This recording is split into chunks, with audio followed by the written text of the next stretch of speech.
Good evening all of you. आज हम लोग क्लास में जो टॉपिक स्टार्ट करने वाले हैं वो मैथ्स का टॉपिक है। जो क्लास 7 का आपका टॉपिक का नाम है अलजेब्रा। आई होप सो समझ गए होंगे अलजेब्रा क्या होता है। ठीक है, अलजेब्रा के अंतर्गत सबसे पहले इसका कुछ थ्योरी को हम लोग देखेंगे, फिर क्वेश्चंस पे आएंगे, फिर उसका एक्सप्लेनेशन देखेंगे कि क्या कैसे होता है। अगर आप मैथ्स में बिल्कुल जीरो लेवल पे हैं, कुछ भी आपको नहीं आता है, तो निश्चिंत होकर आराम से आप हमारा वीडियो देखिए। हाँ, देखने से पहले लाइक और सब्सक्राइब करना ना भूलें। ठीक, सब चीज़ समझ में आएगा। पहला आपका अलजेब्रा के अंतर्गत यहाँ से क्या कहता है, what are algebraic expression. Algebraic expression क्या होता है, इसके बारे में पहले डिस्कस करेंगे कि अलजेब्रिक एक्सप्रेशन क्या होता है। तो यहाँ कह रहा है algebraic expression represent mathematical ideas. Simple सा बात है कि ये कह रहा है कि मैथमेटिकल आइडियाज और ऑपरेशंस को क्या करता है शॉर्ट वे में, by short way using symbol and variable. आप देख चुके हैं कि मैथ्स में होता है, इसको हम लोग प्लस का साइन कहते हैं, इसको इनटू का साइन कहते हैं, ये डिवीजन का साइन हो गया, ये सब्ट्रैक्शन का साइन हो गया। ऑब्वियसली आप देखते होंगे, चाहे मैथ आप किसी भी क्लास का पढ़ें, हीरो से लेके हीरो तक बने, उससे कोई दिक्कत नहीं है, लेकिन आपको ये चार चीज पे ही सारा चीज होगा। तो मैथमेटिकल आइडिया मतलब कि उसमें जो आइडिया होगा क्या होगा और उसका ऑपरेशन जो होगा कैसे होगा, उन चीजों को, उसी को हम लोग क्या कहते हैं, अलजेब्रिक एक्सप्रेशन कहते हैं। पहली बात। दूसरा, अलजेब्रिक एक्सप्रेशन की अगर हम बात करते हैं, जैसे 2x² + 5x + 2 = 0। अब यहाँ पे देखिएगा, ये जो टर्म्स है इसको भूल जाइए। ये जो टर्म्स है इसका अगर एक्सप्रेशन करने की बात करते हैं तो ये आपका यहाँ पे ये पॉइंट जो है ये आपका टर्म है। टर्म मतलब समझ गए होंगे, ये क्या होता है, पद होता है। ठीक है, ये टर्म है आपका, ये टर्म है और ये टर्म है। अगर इसमें देखिएगा तो 3 टर्म, इसको हम लोग ट्राइनोमियल बोलते हैं। ठीक है, एक होता है मोनोमियल दैट मीन्स इसमें एक टर्म प्रेजेंट होता है, एक होता है बाइनोमियल जिसमें 2 टर्म प्रेजेंट होता है, एक होता है आपका ट्राइनोमियल जिसमें 3 टर्म प्रेजेंट होता है। तो आप यहाँ पे देख रहे हैं, ये आपका क्या है, ये आपका यहाँ पे एक्सप्रेशन है।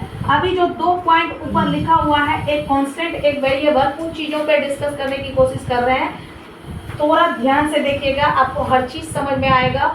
और आप अगर थ्योरी समझ जाते हैं तो क्वेश्चन में आपको प्रॉब्लम नहीं होगा। किसी भी एक्सरसाइज को आप उठाएंगे, उस बेस पे क्वेश्चन बनाना शुरू करेंगे, आपका क्वेश्चन बनेगा। परेशान होने की जरूरत नहीं है, घबराने की जरूरत नहीं है। बस इत्मीनान से आप एकदम कंसंट्रेट होके बस आप इसको एक बार आप वीडियो देख लो, उसके बाद आपका सारा क्वेश्चन खत्म, सारा डाउट खत्म, सारा कंफ्यूजन खत्म, सारा क्वेश्चन आपसे बनेगा। ये आपका क्या है, ये एक्सप्रेशन दिया हुआ है, ये आपका टर्म्स है। ठीक है, ये आपका क्या है, ये आपका टर्म्स है। तो यहाँ पे देखिएगा, ये जो यहाँ पे अल्फाबेटिक में दिया है, एक न्यूमेरल दिया है, एक अल्फाबेट दिया है, इसको हम लोग क्या कहते हैं, वेरिएबल बोलते हैं। इसको हम लोग क्या कहते हैं, वेरिएबल बोलते हैं। ये जो 2 भाई साहब अकेला है, इसको आप कहीं भी बैठा दीजिएगा, इसमें कोई चेंजेस नहीं होगा, ये बदल ही नहीं सकता, ये बदलेगा भी नहीं। तो ये आपका क्या हो गया, ये आपका कांस्टेंट हो गया। तो यहाँ 2 पॉइंट आपका दिया हुआ है, एक कांस्टेंट बोला गया, एक वेरिएबल बोला गया। तो कहता है कांस्टेंट क्या होता है, कांस्टेंट दैट मींस कि जो निश्चित होता है, उसको कहीं भी ले जाइए वो चेंज नहीं होने वाला। अब वेरिएबल मतलब कि जिसका अता पता नहीं, उसके सामने गया तो उसके जैसा हो गया, इसके सामने गया तो इसके जैसा हो गया। ठीक है, इस तरह से जो होता है उसी को हम लोग कहते हैं वेरिएबल। तो देखिएगा, अब सिंबल इन अलजेब्रा, सिंबल मतलब देख लिए, ये सब सिंबल है, प्लस माइनस है, डिवीजन मल्टीप्लाई, ये सब का हैज अ फिक्स्ड वैल्यू। कहता है उसका वैल्यू क्या होगा, fixed, that is whose value does not change, मतलब कि वैसा वैल्यू जो चेंज नहीं हो सकता। अब आप उनको यहाँ पे एक चीज समझाने का प्रयास करेंगे कि ये जो 2 है, इसका वैल्यू यहाँ पे चेंज होने वाला है क्या, बिल्कुल नहीं।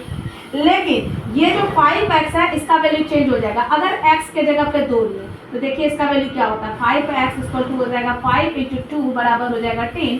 अगर यही x के जगह पे हम इसका वैल्यू 3 लेते हैं तो इसका आपका आंसर हो जाएगा 5x = 5 × 3 = हो गया 50। अब देखिए यहाँ पे अगर x = 2 लिए तो इसका वैल्यू 10, x = 3 लिए तो इसका वैल्यू, अब देखिए ये कांस्टेंट है क्या, इन द सेंस कह सकते हैं लोभी व्यक्ति को देखें, लोभी 2 रुपये का चॉकलेट खिला दिया तो आपके पक्ष में बोलना शुरू, ठंडा पिला दिया था, आपके पक्ष में बोलना शुरू। जस्ट लाइक वैसे यहाँ पे वेरिएबल के साथ होता है। तो वेरिएबल क्या कहता है, symbol which can be assigned different numerical values is called a variable. Simple, इसमें और ज़्यादा कुछ तो मेहनत करना नहीं, बस कितना इसका थ्योरी है। इस बेस पे अब आप लोग को क्या करना है कि यहाँ से आपको 2-3 क्वेश्चन का एक्सप्लेनेशन अभी हम देंगे और उसके बाद आप अपने घर में बैठ के प्रैक्टिस करेंगे। अभी जो थ्योरी दी है उस बेसिस पे, और उसके आगे जो होगा उसका थ्योरी दिया जाएगा, उसके बेस पे बताया जाएगा कि कैसे क्या करना है हम लोग को।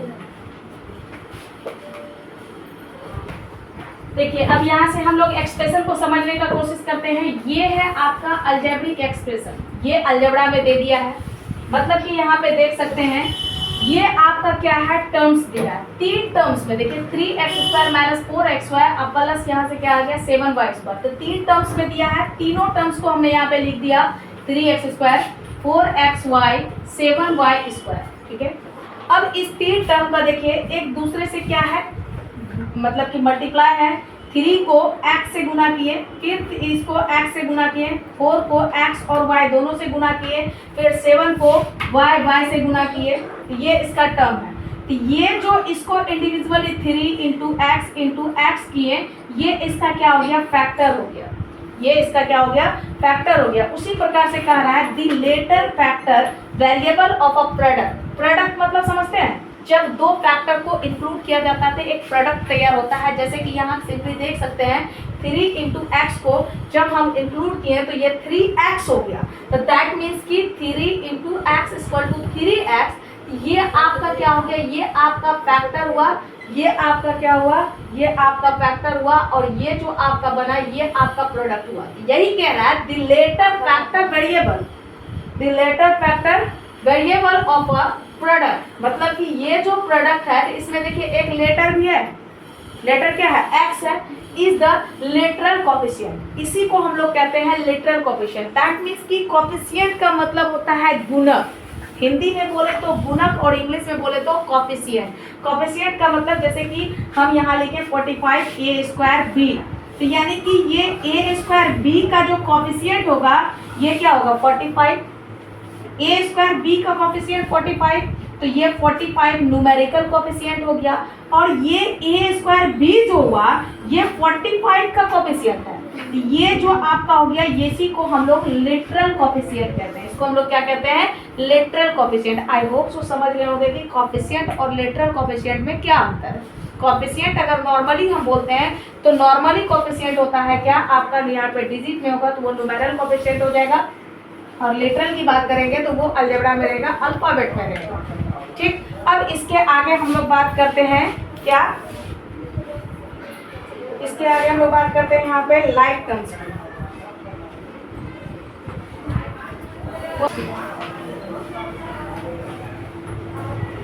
देखिए अभी हम लोग 2 चीज पे डिस्कस किए थे, आगे हम लोग देखेंगे थ्योरी। अभी फिलहाल जिस चीज पे डिस्कस किए थे उस बेस पे क्वेश्चन देख लेते हैं। एक आप डिस्कस किए थे न्यूमेरल कोफिशिएंट का, एक हम लोग बात किए थे अभी न्यूमेरल कोफिशिएंट का।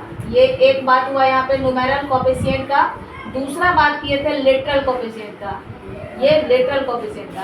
क्योंकि इस क्वेश्चन में यहाँ पे जो दिया हुआ है यहाँ पे ये चीज़ डिफाइन नहीं है कि आपको न्यूमेरल में लेना है या लिटरल में लेना है, ये चीज़ यहाँ पर डिफाइन नहीं है। बस आपको यहाँ पे बोला गया है कि आपको इतना बताना है कि इस क्वेश्चन में x का कोफिशिएंट क्या है। दैट मीन्स कि जिस क्वेश्चन में जहाँ जहाँ x प्रेजेंट होगा उसका कोफिशिएंट चाहे लिटरल हो चाहे आपका न्यूमेरल हो, फर्क नहीं पड़ता है, सिर्फ x के कोफिशिएंट को बताना है, x² के कोफिशिएंट को नहीं, x³ के कोफिशिएंट को नहीं, ओनली फॉर x। तो आपके पास यहाँ पे क्वेश्चन है तो आप देख सकते हैं कि यहाँ पे अगर 2x है तो इसका पूछा है कि 2x में x का कोफिशिएंट क्या है। तो यहाँ लिखेंगे हम लोग the coefficient of x equal to 2। तो ये जो 2 आया, अगर यहाँ पे कहता कि आप हमको डिफाइन करके दीजिए कि वो न्यूमेरिकल कोफिशिएंट है या लिटरल कोफिशिएंट है, तब आप यहाँ पे इसको डिफाइन करते, this one is numerical coefficient, this one is numerical coefficient. लेकिन यहाँ पे ऐसा कुछ बोला नहीं गया है, तो आपका आंसर जो है यहीं पे खत्म हो गया, परफेक्ट हो गया। दूसरा क्वेश्चन आपका कहता है -2px। अब देखिए यहाँ पे कहता है कि इसमें आपको ये चीज बताना है कि x का कोएफिशिएंट क्या है।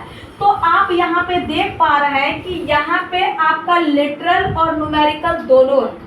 अभी जस्ट हमने कहा था न्यूमेरिकल कोएफिशिएंट जो होता है उसमें सिर्फ नंबर को इंडिकेट करता है, और लेटरल कोएफिशिएंट जो होता है इसमें न्यूमेरल नहीं आता है, सिर्फ अल्फाबेट आता है। तो आप यहाँ पे देख पा रहे हैं कि -2px जो होता है इसमें x का कोएफिशिएंट पूछा है, तो x के पहले -2p है, तो ये तो दोनों है, ये लेटरल में भी आ रहा है, न्यूमेरिकल में भी आ रहा है। तो इसीलिए यहाँ पे हम डिफाइन नहीं कर पाएंगे कि ये लेटरल पूछा है या न्यूमेरिकल पूछा है, इसलिए क्वेश्चन में वैसा कोई भी कंडीशन अप्लाई नहीं किया है जिससे हम ये बात जान पाए कि वो लेटरल पूछा है या न्यूमेरिकल पूछा है। अब यहाँ पे लिखेंगे क्या, द कोएफिशिएंट ऑफ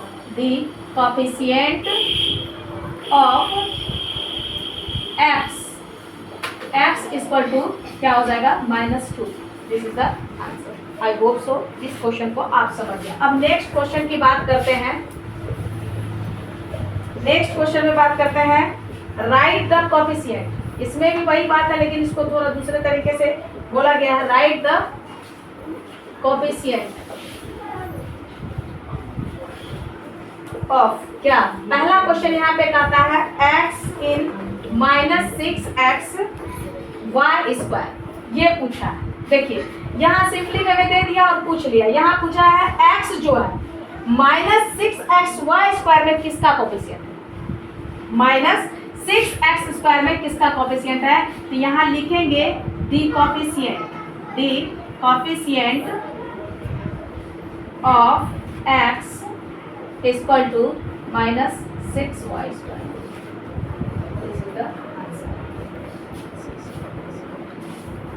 समझे। आज इतना ही रहने देते हैं, इसके आगे हम लोग कल डिस्कस करेंगे। आप हमारे चैनल पे जो भी देख रहे हैं वो लाइक और सब्सक्राइब करना ना भूलें। जितना लाइक और सब्सक्राइब करेंगे उतना ही बेहतरीन तरीके से आपको और भी वीडियोस मिलेगा। Thank you.